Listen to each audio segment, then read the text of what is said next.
I've met some of you already, and I'll be meeting more of you, no doubt, through the next little while. I've been here in Kapiti now for 2 months. As Steve has said, I've come on board with the Kapiti Coast Airport Holdings Limited, the airport company. So I'm across both the airport operational side and also the development side, working in conjunction with Dean in particular.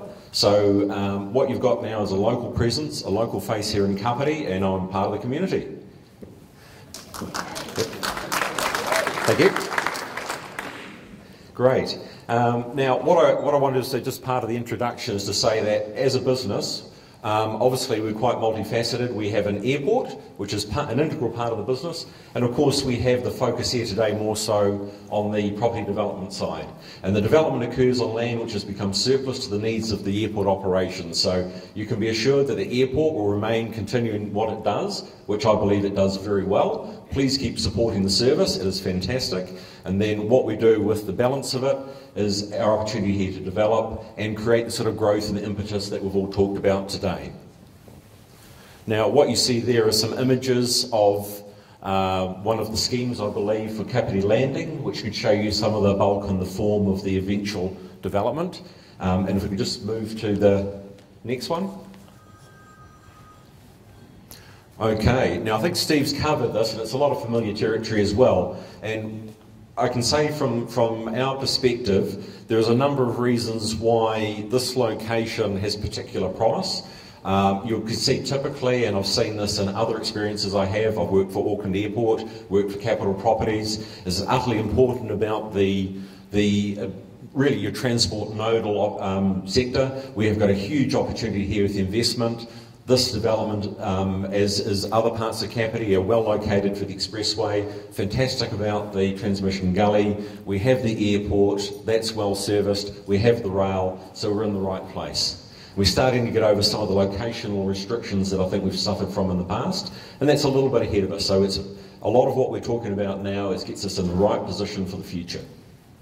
What I wanted to say also is we've had great support. We're starting to see traction. I went to the council the other day to one of the meetings. They talked about the hockey turf and what benefits that's bringing. It's bringing that outside business in. We're starting to get that momentum around it.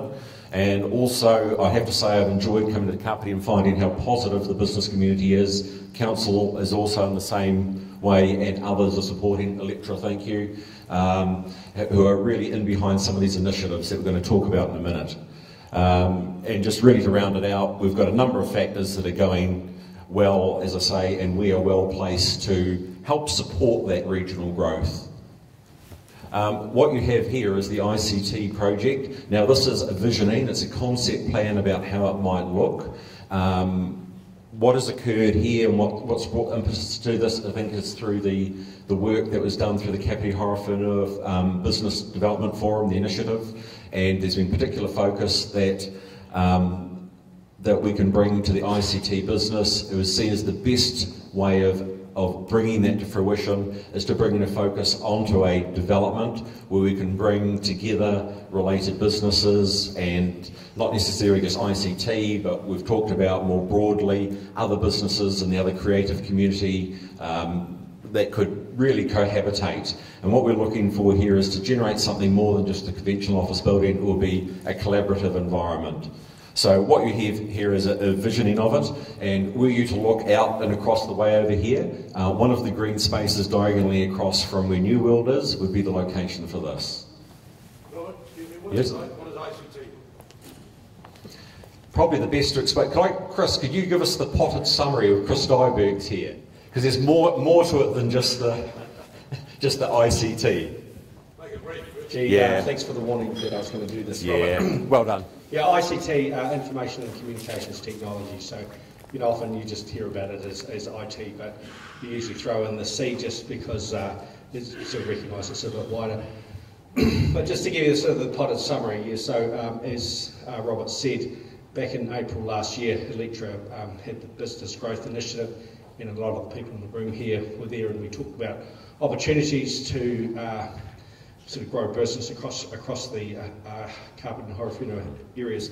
One of the ideas that came out of that was another of ideas that came out of it, and we decided we didn't want it to just be a talk fest, let's get a few projects going. One of those projects was around ICT, so we had a look at the ICT sector across Kapiti and Horowhenua, and there was a number of issues that we identified that were probably holding back growth, or certainly holding back bringing more ICT business into the region. And cut a long story short, we thought, well, actually, if we could create a hub for these businesses to come into and create an environment which was really around sort of innovation and collaboration between the companies and getting the different sectors working together, it would really be something that you could then say, this is a selling proposition for bringing more companies here. So anyway, so that's when we started talking to Type Property, and that's where we've got to. Thank you, Chris. Well improvised. But no, he's dead right. And to let you know where we're at on this is we've come up with a concept that we feel that aligns well. And as I've talked about here, we feel that the proposition we have and the ability for it to grow further with the master plan works really well with the concept and what the demand is from that sector. So I've been fortunate to meet a number of businesses in the ICT area within Kapiti, got a sense of what drives them, what they're after. Certainly I'd say that we need to complement them by new blood from outside of the area, and we're going to cast the net very wide, and our ideal scenario is to accommodate both the local businesses you see already within the community in various places, but also to bring people from a regional and further afield as well. And we feel that the development here has the ability to have that draw.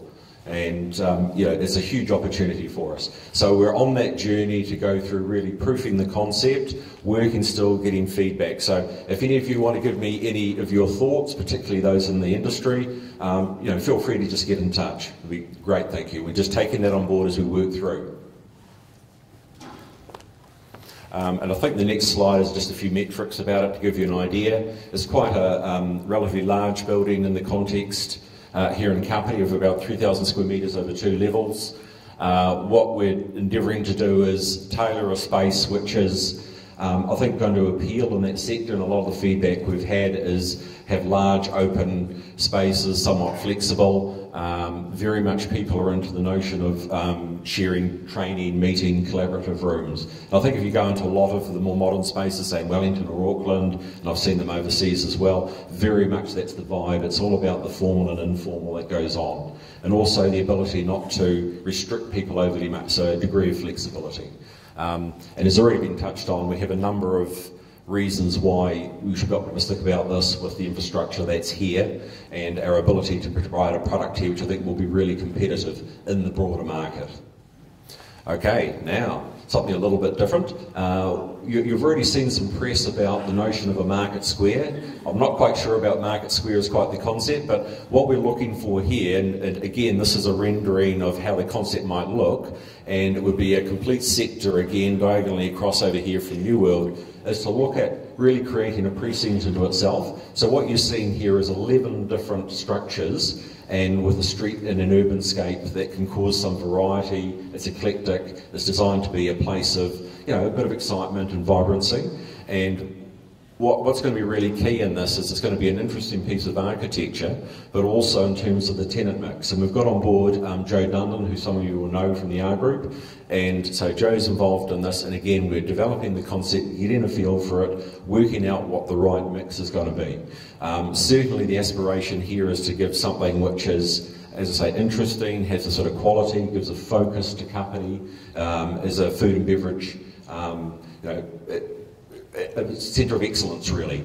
And again, I think the appeal has got to come from those people you already know in Kapiti, and hopefully we can harness them, but also further afield as well, and actually get us on that map, which you don't see at the moment.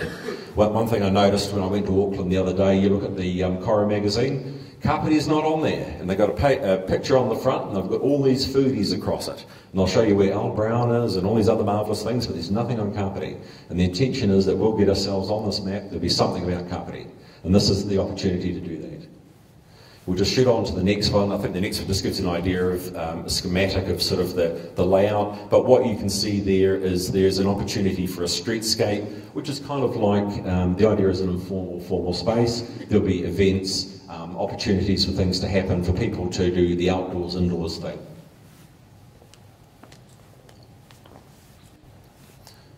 Okay, and again, here's just some of the vision that we have for it, and I think the real key in this is about the vibrant destination people want to meet. So what it's got to be is it's got to be interesting. It's the intention is we're going to move along and be competitive in a much broader sense, and the ideal for us to have is a destination in itself.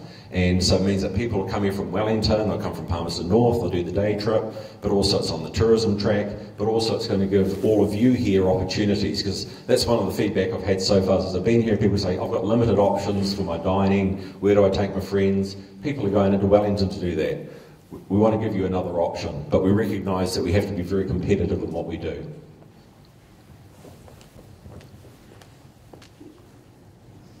Okay, and again, here's just a few metrics. I've already touched on a lot of this. It's about 1,000 square metres in total across a number of, a variety of spaces. And a particularly strong element is the open space that go with it. And I think we recognise that that's vitally important in it. At the moment, you see here with the development of Kapiti an articulation of some of that vision. And Dean and I are working on that and just recognising that we've got pieces of the puzzle. This starts to really pull it together.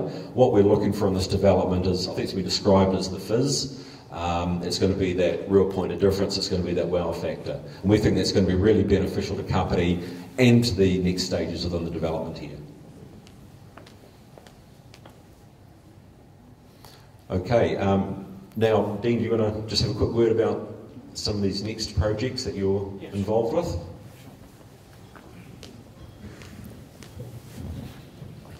The building we call 1C is going to be the sister building to this building, and it's going to be on the other side of the car park. It's large format retail, similar to this, 2,500 square metres. We've now got our resource consent, we're well into leasing, we've got firm commitment, we're just one more agreement to sign and we'll be away. We're trying to target construction of that building start just before Christmas, ready for the Christmas trading period in 2015.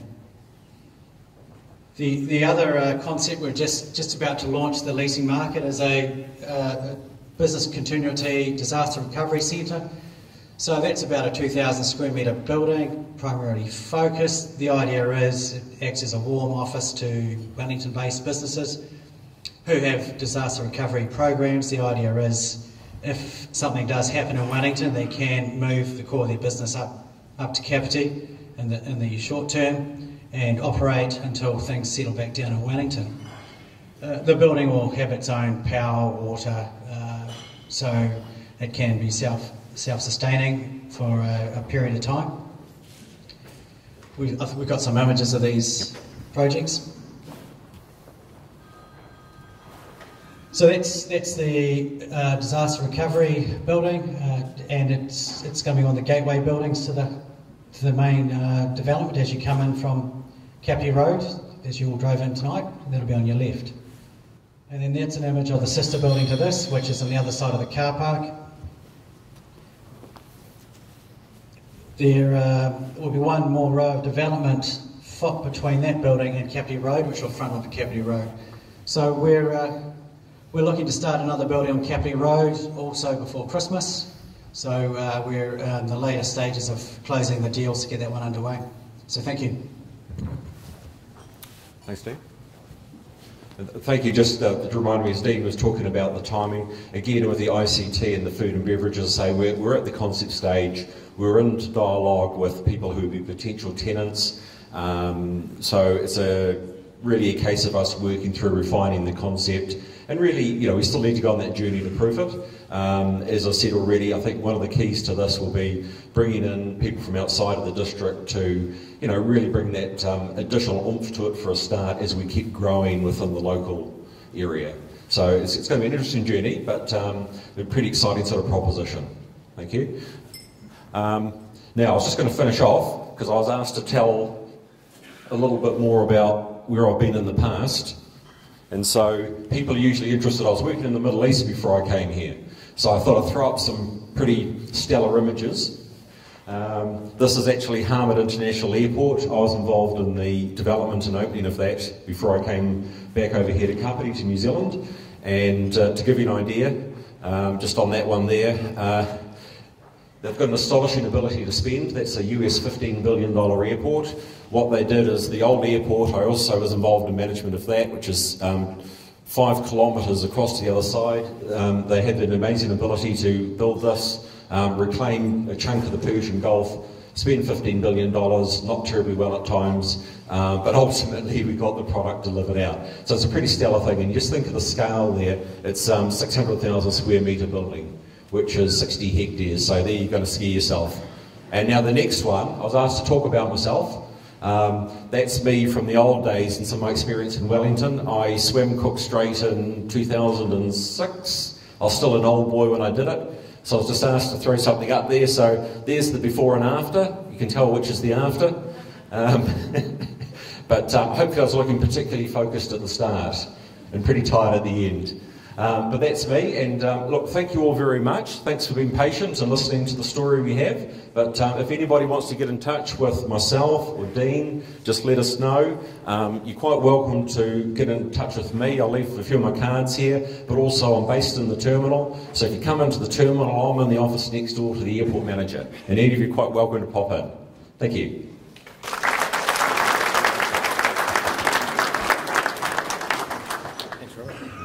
Q&A or anything? Yep. Yeah. Now, ladies and gentlemen, that was a pretty powerful sort of presentation, and I'm sure there must be some questions from the floor for Robert or Dean. Any questions?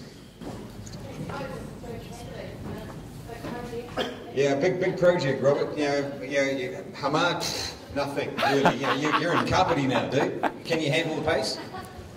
Well, I've said it a couple of times already. She's a bit slow at times. I'm sitting in the airport. It's but I worked in the airport business for a while, so I realised how it works. But no, one of the reasons, well, a big reason that I came here is I obviously understood what Todd had to offer. I got to have a very good Skype interview with Sir Noel, and I got really excited by the vision. And you know, it's interesting working on something like that project. I was a cog in the in the machine. Whereas here, I'm not just the cog in the machine. I want to be more influential, and we are more influential. So that's the roles that Dean and I have, and and it's really hands-on stuff. And if any of you worked in the Middle East, I can tell you how crazy it is too. So there's a lot of good reasons to be here. So, Robert, what are the plans for the terminal? The terminal. Probably at the moment, I'm just sort of getting my head into that. I think what we're going to do is pretty much see what you see at the moment. What we've done recently, and my predecessor Steve, he's got Heliworks in there. We're working with Rent Me Rentals about scaling up. So it's more filling out what you see there. I think the terminal will be driven by additional flight services. And if we start getting more flight services on and we have a scheduling issue and the capacity becomes a problem, I think we'll see that. We've got the ability to expand within it, and certainly that's what the plan is. We'll be pushing out more internally. So that's probably the pathway we're going, and later on potentially a new terminal can occur. What you're already seeing, by the way, in terms of the aeronautical business, it's starting to centre up the top end of the airport there, and that's entirely logical because it means we can then better utilise the infrastructure we have, the taxiways, the apronways, and the other services as well. Are you going to extend the runway? Not at the moment. Again, that's something I'll be tasked with having a look at about the future of the runway. It's perfectly adequate for the business that we have, and I think the sense that I've got as a regional airport and the scale we have, it's about where it needs to be. There's actually quite a bit of capacity in the length of the runway. I think the next step change will be more in the technology that has been applied. At the moment, you see we have the control tower operating, we have our lighting system. As you scale up, particularly bigger aircraft, we need additional technology, more so than the runway. Yeah. With a combination of your ICT, your food, and also that creative hub, I instantly see around seminars and training, collaboration going on in that space. Do you have any plans for accommodation? You look at the likes of Park Road Post and Miramar, they have accommodation on site so they can easily bring people via your transport hubs and accommodate them on site. It's probably not the natural fit, I'd have to say. Certainly in terms of training, that's been one of the things, particularly the ICT centre, that has been very attractive when we've talked to the various businesses. They have quite a big component of training.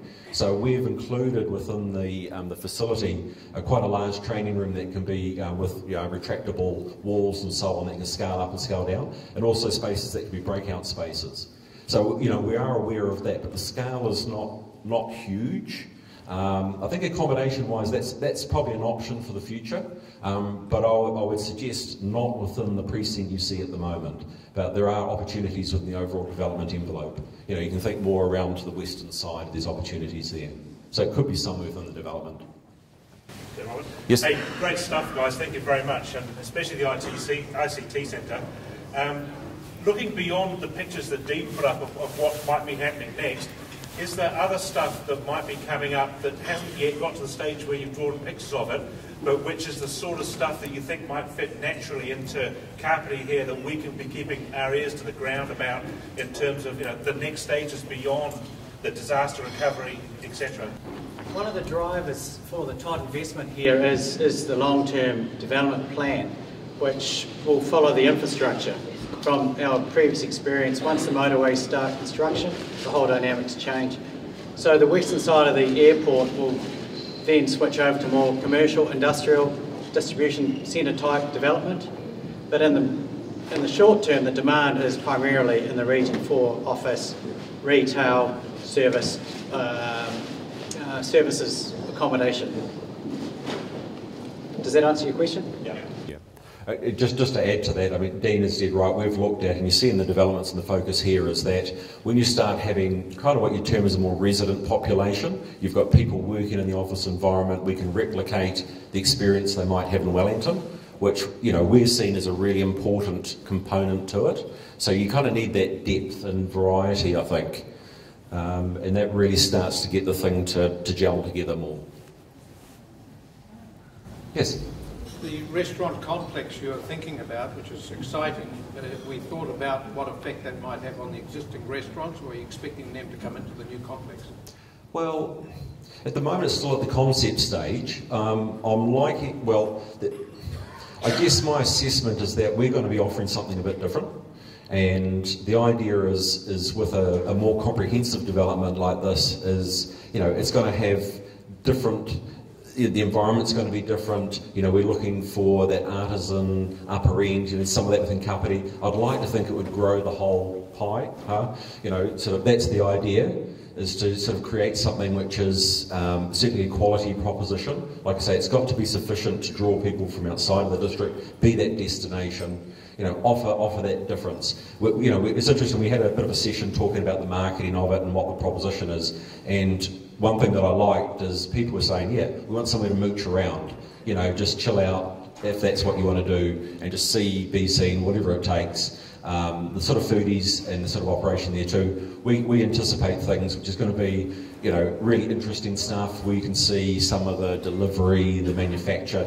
these kind of things going on as well. So it's a more experiential kind of thing. Rob, I've just got something to add to that. Research has shown that in the region, more than 50% of the retail spend on food and beverage from residents in this region is outside of the region. So there's a huge amount of leakage out of here of food and beverage. We're trying to pull it back in here. So what that means is that everybody here, you spend over half of your spend on retail, on food and beverage out of the region. We've recognised, and this is one thing we've focused on, is just how good an offering we have in Kapiti. You know, there's a lot of Kapiti brands, and, you know, I sit in an office across from where Tohoro Jams is, you know, people are doing some interesting stuff, and certainly we've got a lot to offer, but in a way it doesn't have a coordinated presence, and that's why I think the opportunity is here, to give that sort of focus, and you have people being able to then sort of trade off the benefit from each other.